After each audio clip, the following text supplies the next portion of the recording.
Reforming Heart hari ke-64.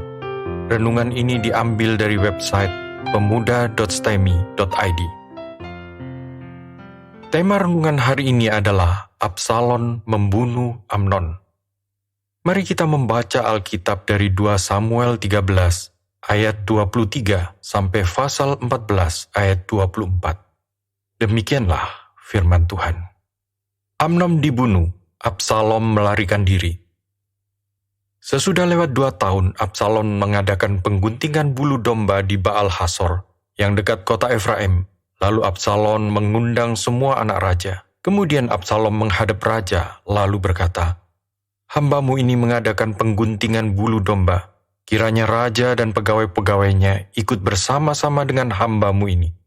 Tetapi raja berkata kepada Absalom, "Maaf anakku, jangan kami semua pergi, supaya jangan menyusahkan engkau." Lalu Absalom mendesak, tetapi raja tidak mau pergi. Ia hanya memberi restu kepadanya. Kemudian berkatalah Absalom, "Kalau tidak, izinkanlah kakakku Amnon pergi beserta kami." Tetapi raja menjawabnya, "Apa gunanya ia pergi bersama-sama dengan engkau?" Tetapi ketika Absalom mendesak, diizinkannya lah Amnon dan semua anak raja pergi beserta dia. Lalu Absalom memerintahkan orang-orangnya demikian, "Perhatikan, apabila hati Amnon menjadi gembira karena anggur, dan aku berkata kepadamu, paranglah Amnon, maka haruslah kamu membunuh dia. Jangan takut, bukankah aku memerintahkannya kepadamu? Kuatkanlah hatimu dan tunjukkanlah dirimu sebagai orang yang gagah perkasa." Orang-orang Absalom memperlakukan Amnon seperti yang diperintahkan Absalom. Lalu bangunlah semua anak raja itu, mereka menaiki bagal masing-masing dan melarikan diri. Mereka masih di tengah jalan ketika kabar sampai kepada Daud demikian. Absalom telah membunuh semua anak raja, tak ada seorang pun dari mereka yang lolos. Lalu bangunlah raja, dikoyakkannya pakaiannya dan berbaring di lantai. Dan semua pegawainya yang hadir padanya mengoyakkan pakaian mereka. Maka berbicaralah Yonadab anak Simea kakak Daud katanya, "Janganlah tuanku menyangka bahwa semua orang muda anak-anak raja itu telah dibunuh. Hanya Amnon yang mati, sebab hal itu telah terlihat pada air muka Absalom sejak Amnon memperkosa Tamar adiknya. Jadi, janganlah tuanku raja menaruh pikiran dalam hatinya, bahwa semua anak raja itu sudah mati, sebab hanya Amnon yang mati." Absalom melarikan diri ketika orang yang berjaga-jaga melayangkan pandangannya, maka terlihatlah olehnya sejumlah besar orang datang dari jurusan Horonaim sepanjang sisi pegunungan. Berkatalah Yonadab kepada raja, "Lihatlah, anak-anak raja datang. Benar seperti kata hambamu ini. Baru saja ia habis berkata, datanglah anak-anak raja itu. Mereka menangis dengan suara nyaring. Juga raja dan semua pegawainya menangis dengan amat keras." Absalom telah melarikan diri dan telah pergi kepada Talmai bin Amihur, raja negeri Gesur. Dan Daud berduka cita berhari-hari lamanya karena anaknya itu. Absalom telah melarikan diri dan telah pergi ke Gesur. Ia tinggal di sana 3 tahun lamanya. Lalu raja tidak lagi marah terhadap Absalom, sebab kesedihan hatinya karena kematian Amnon telah surut. Ketika Yoab, anak Seruya, mengetahui bahwa hati raja merindukan Absalom, maka ia menyuruh orang ke Tekoa menjemput dari sana seorang perempuan yang bijaksana. Lalu ia berkata kepada perempuan itu, "Berlakulah pura-pura berkabung, dan pakailah pakaian berkabung. Janganlah berurap dengan minyak, dan berlakulah seperti seorang perempuan yang telah lama berkabung karena seorang mati. Kemudian masuklah menghadap raja dan berbicaralah kepadanya seperti ini." Lalu Yoab menaruh perkataannya ke dalam mulut perempuan itu. Ketika perempuan Tekoa itu masuk menghadap raja, sujudlah dia dengan mukanya ke tanah dan menyembah sambil berkata, "Tolonglah ya tuanku raja." Raja bertanya kepadanya, "Ada apa?" Jawabnya, Aku seorang janda, sebab suamiku sudah mati. Hambamu ini mempunyai 2 orang anak laki-laki. Mereka berkelahi di padang, dan karena tidak ada yang memisahkan, maka yang satu memukul yang lain dan membunuh dia.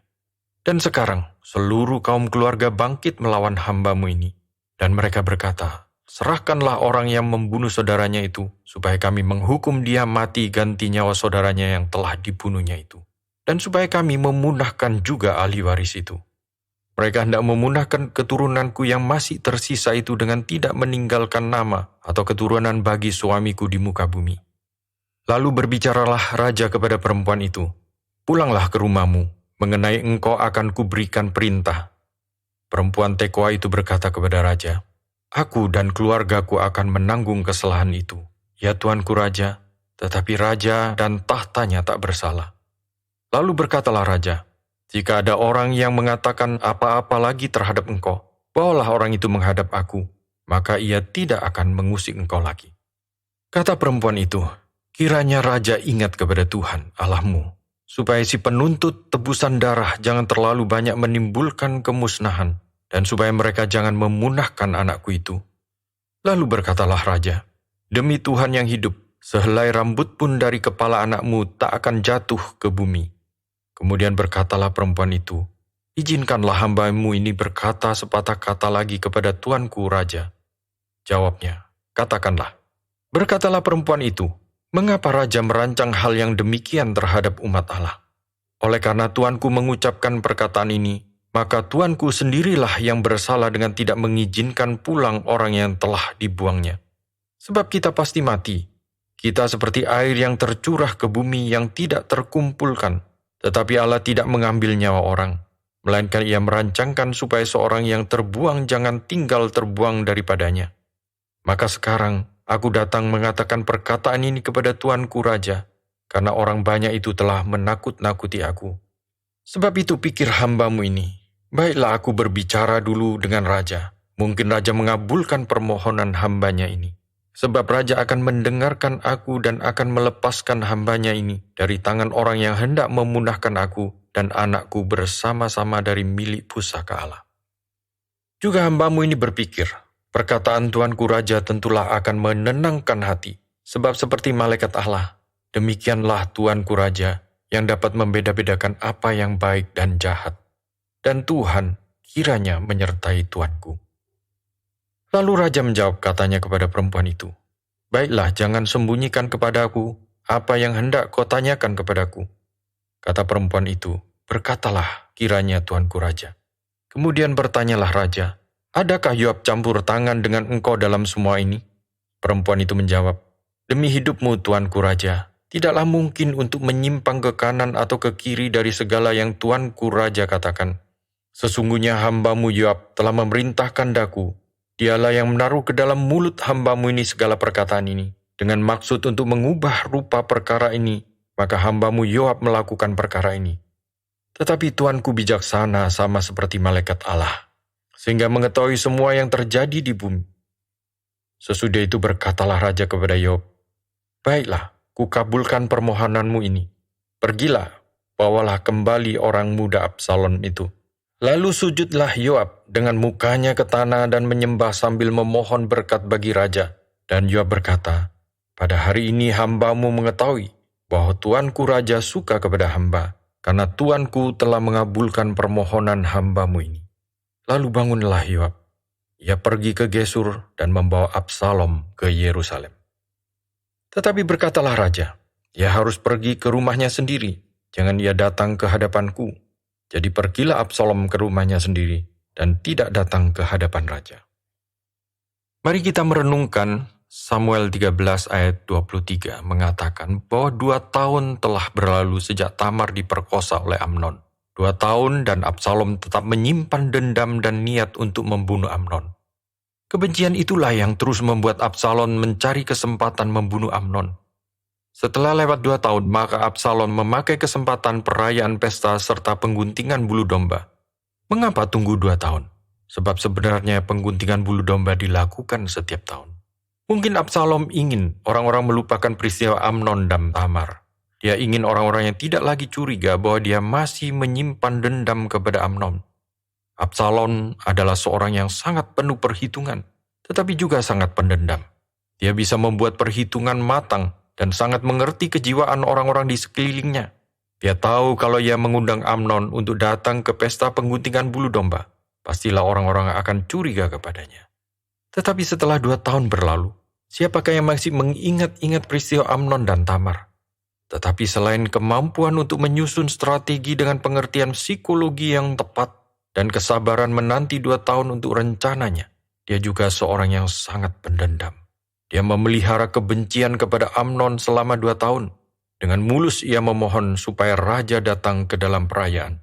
Tentu saja tujuannya bukan agar Daud yang datang, tetapi Amnon. Kalau demikian berarti Absalom telah dapat memberikan perkiraan bahwa ayahnya tidak akan datang. Setelah mendapatkan jawaban dari ayahnya bahwa ia tidak bisa datang, maka Absalom memohon hal kedua, yang sebenarnya menjadi tujuan utamanya, yaitu supaya Amnon dan anak-anak raja bisa datang menggantikan Daud. Benar-benar suatu langkah yang diperhitungkan dengan matang. Maka semua anak raja ikut pesta dan terjadilah ketika seluruh undangan, termasuk anak-anak raja yang terutama Amnon mabuk, maka orang-orang Absalom telah siap untuk membunuh Amnon. Pembunuhan itu terjadi setelah anak buah Absalom membunuh Amnon. Seluruh anak raja melarikan diri.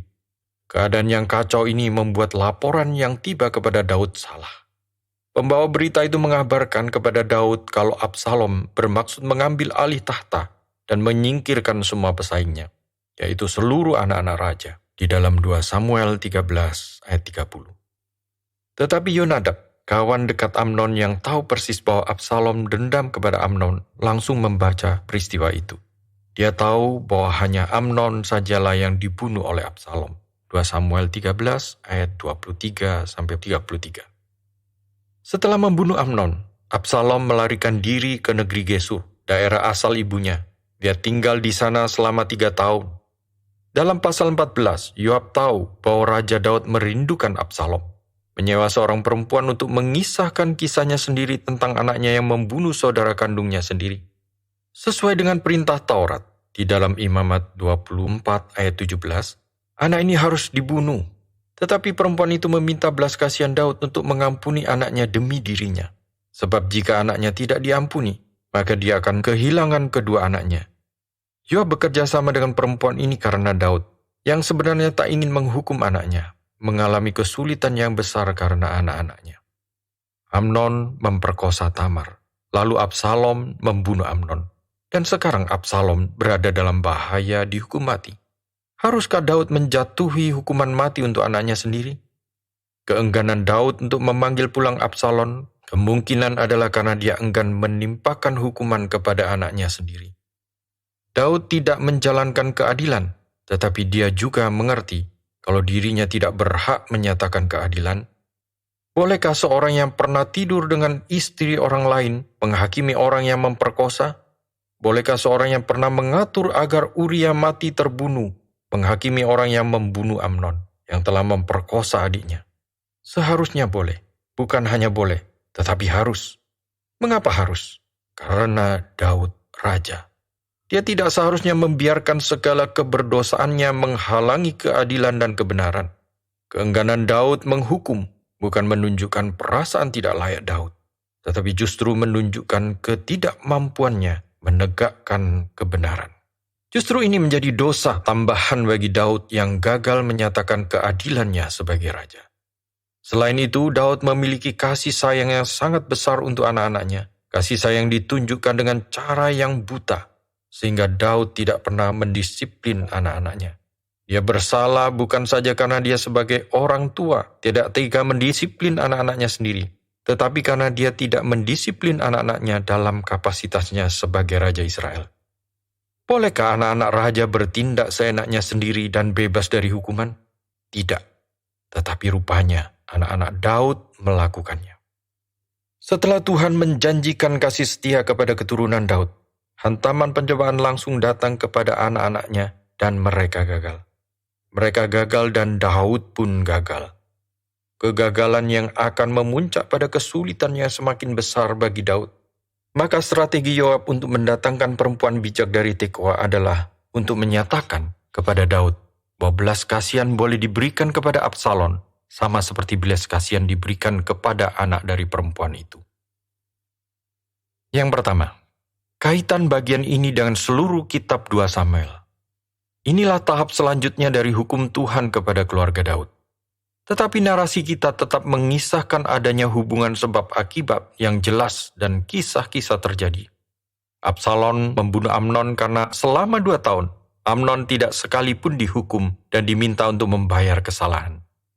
Kegagalan Daud mendisiplin anak-anaknya terutama berujung pada semakin jauhnya Absalom dengan Daud. Bagian ini mengisahkan awal kerusakan relasi Daud dengan Absalom. Dimulai dengan keengganan Daud untuk menghukum Amnon, lalu dilanjutkan dengan keengganan Daud untuk memberikan entah hukuman atau pengampunan kepada Absalom, membuat semakin terpisah kubu Absalom dari kubu Daud. Jadi bagian ini menjadi penyambung antara pernyataan hukum Tuhan bahwa pedang tidak akan jauh dari keluarganya. 2 Samuel 12 ayat 10. Dan penggenapannya, yaitu bangkitnya Absalom untuk menggulingkan kerajaan Daud. Yang kedua, apakah yang dapat kita pelajari? Bagian ini memberikan 2 pelajaran yang sangat penting bagi kita semua. Yang pertama adalah sifat pasif Daud. Daud begitu pasif dan tidak mengambil tindakan apapun untuk semua kekacauan terjadi. Ya, memang dia marah, tetapi marahnya hanya bentuk luapan emosi, bukan tindakan hukum yang jelas. Bukankah lebih baik jika seorang bertindak demi keadilan dan bukan demi memuaskan emosinya sendiri? Daud tidak diminta untuk menjadi manusia yang tidak punya perasaan apa-apa, tetapi Daud juga tidak boleh mempunyai perasaan kasih sayang kepada anaknya sendiri dengan mengabaikan hukum kepada anaknya. Seluruh pelajaran Daud kepada anak-anaknya menjadi suatu yang memukul balik Daud. Inilah pelajaran pertama bagi kita sekalian. Jangan memberikan kelonggaran dan hak istimewa untuk seorang yang sangat kita kasihi. Tidak salah mengasihi keluarga sendiri lebih daripada mengasihi orang lain. Tetapi sangat salah kalau kita memperlakukan keluarga sendiri dengan kelonggaran-kelonggaran, sedangkan untuk orang lain kita menerapkan peraturan yang ketat. Tidak boleh ada hak istimewa untuk anak sendiri. Pendeta Stephen Tong mengatakan bahwa Allah Bapa pun tidak memberikan hak istimewa kepada Allah Anak ketika dia harus berinkarnasi menjadi manusia. Allah Anak tetap harus menjalani apa yang manusia lain jalani. Ia tetap harus diuji. Hal kedua yang menjadi pengingat bagi kita adalah untuk berjaga-jaga terhadap segala kepercayaan yang Tuhan berikan. Daud baru saja dijanjikan keturunan yang akan terus bertahta. Tak lama kemudian pada bagian ini keturunan Daudlah yang terus-menerus bermasalah. Ujian yang dihadapi Daud justru menimpa keluarganya, yang baru saja mendapat janji Tuhan. Biarlah kita berjaga-jaga bahwa ketika Tuhan mempercayakan kita suatu pelayanan, maka ujian akan menimpa hal-hal yang berkait dengan pelayanan itu. Yang dipercayakan untuk menyatakan firman, mungkin akan digoda oleh setan untuk menjadi ragu terhadap firman. Itulah sebabnya banyak ahli teologi yang justru menjadi ragu akan kebenaran Alkitab, yang diberikan pelayanan dengan kemuliaan yang lebih tinggi daripada orang lain. Mungkin justru akan diserang sehingga ia jatuh dalam dosa kesombongan karena kedudukan yang tinggi itu. Yang diberikan kemampuan untuk membimbing keluarga-keluarga Kristen untuk setia kepada Tuhan dan keluarganya, mungkin justru akhirnya mengalami keluarga yang hancur. Yang dipercayakan untuk mendidik anak-anaknya dalam sekolah atau sekolah minggu, mungkin justru akhirnya gagal mendidik anaknya sendiri. Mengapa? Karena setan akan menyerang hal-hal yang berkait dengan pelayanan yang Tuhan sedang percayakan kepada kita untuk merusak pekerjaan Tuhan. Dan Tuhan mengizinkan setan menyerang sebagai ujian bagi kesetiaan kita. Maka marilah kita pelihara hidup kita. Daud dijanjikan keturunan, dan justru keturunannya lah yang menjadi sasaran setan. Apakah yang Tuhan percayakan dalam kehidupan kita? Melayani pemberitaan firman, menggembalakan jemaat Tuhan, kekayaan, kepandaian, keluarga, apapun yang Tuhan telah berikan dengan lebih, akan menjadi target sasaran godaan setan. Yang ketiga, bayang-bayang Kristus. Dilema Daud adalah keinginannya menerima kembali anaknya Absalom, walaupun Absalom telah membunuh. Yoab yang tahu kalau Daud ingin anaknya kembali, memahami kesulitan Daud. Dia adalah raja yang tidak boleh membebaskan Absalom dari hukuman. Tetapi di sisi yang lain, dia juga adalah ayah yang mengasihi anaknya dan merindukan dia pulang. Yoab berusaha meyakinkan dengan contoh kasus buatan dari seorang perempuan tekwa. Dia berusaha meyakinkan Daud bahwa untuk bertindak dengan belas kasihan adalah hal yang baik, termasuk belas kasihan kepada Absalom sekalian. Bolehkah Daud bertindak tanpa belas kasihan? tanpa memberikan hukuman apapun kepada anaknya yang telah membunuh saudaranya sendiri? Tidak boleh. Daud tidak boleh menjadi orang yang tidak menegakkan hukum.